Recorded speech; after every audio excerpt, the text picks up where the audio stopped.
and getting ready for a fight. This is the most disgusting thing that has ever happened in the history of the company. Conor McGregor, the most recognizable face in the UFC, was charged with multiple counts of assault after, get this, hurling objects at a bus in the bowels of Barclays Center, injuring some of the other fighters inside.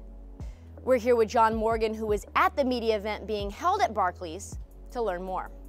All right, John, walk us through what made Conor do this. Basically, it stems from Artem Lobov, who's a teammate of Conor McGregor and one of his best friends, basically, who's had a long-standing feud with Khabib Nurmagomedov, one of the top contenders, and potentially a future opponent for Conor McGregor at some point.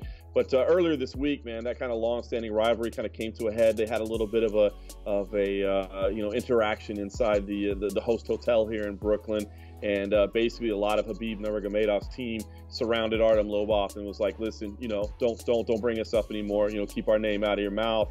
Artem was, kind of by himself at the time. There was a big group, so he felt a little bit intimidated. He couldn't really respond, and it seems like this was basically the reaction to that is for Conor McGregor to get a group of people as well, and to basically go after Khabib Nurmagomedov and show him that that kind of show of force was going to be met with something similar. What's next for McGregor? Will he face any jail time?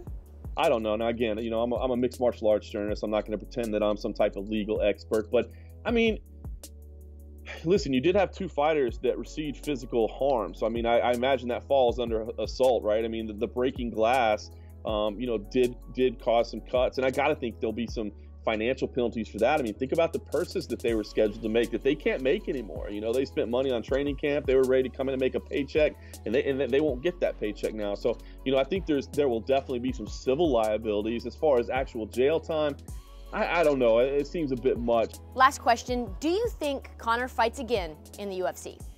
The next step is a little bit unclear right now. I mean, the UFC, UFC President Dana White, officials, they said, listen, we're going to let the legal process play out first, which definitely makes sense. I mean, you've got the police department here involved. They're going to have things. You're going to have lawsuits. You're going to let all that stuff play out. The tough thing is, let's be honest, he's the biggest star in the sport. He's the UFC's biggest star. I mean, it would be amazing for the UFC to say, you know what, we're not standing for this. We're standing up and we're saying, Conor McGregor, we're done with you. This was over the line, but they can't do that. There's too many millions of dollars involved. This guy's the biggest star in the sport. Now, I'm sure this will impact, his drawing ability. Even UFC President Dana White said, listen, people are going to turn on him after this. And I think that's definitely true, but the guy's a superstar. The guy is a superstar, and we see that superstars don't always get treated the same as the common man on the street. So, I think there's going to be some legal repercussions. There's certainly going to be some financial repercussions. But as it stands now, I'm sure we'll probably see him fight again one day in the UFC. Thanks, John. And in the meantime, stick with Sports Pulse, your heartbeat to what's trending in sports.